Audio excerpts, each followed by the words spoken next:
Let me ask you, I belong to the generation of reporters who has followed the reform man, the original reform man, Mr. Chandrababu Naidu, the power sector reforms. For the first time, distribution being privatized to cut losses, bills being sent to people. We've seen on the ground all of that happening in erstwhile United Andhra Pradesh, and I've been on the ground with him, I think in the years 96, 97, 98, in that era.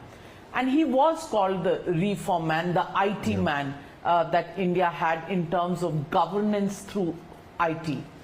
What does Nara Lokesh see for himself in terms of,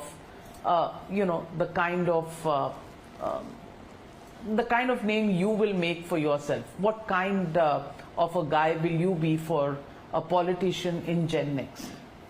Well, I hope that after the legacy that I would love to leave behind is a job creator.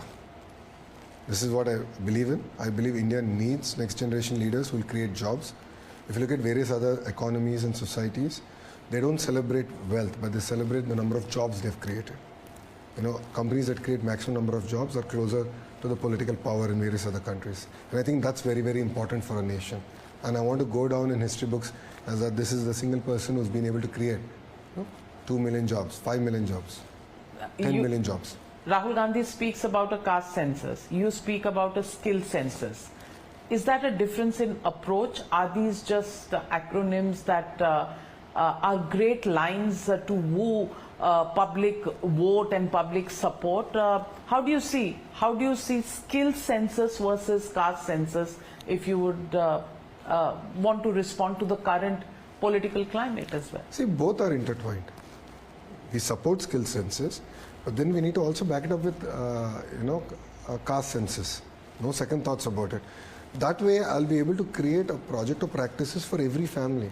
Because what's happening is the wealth divide in India is increasingly growing. It's important that the marginalized society is pulled out of the cycle of poverty. That's very, very important. That's where we want to give a project of practice for every family, and using technology that we have today on what is the intervention that I can do to pull them out of that cycle.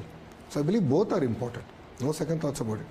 But again, I would love for next generation leadership to talk more and actually highlight, spearhead creating jobs.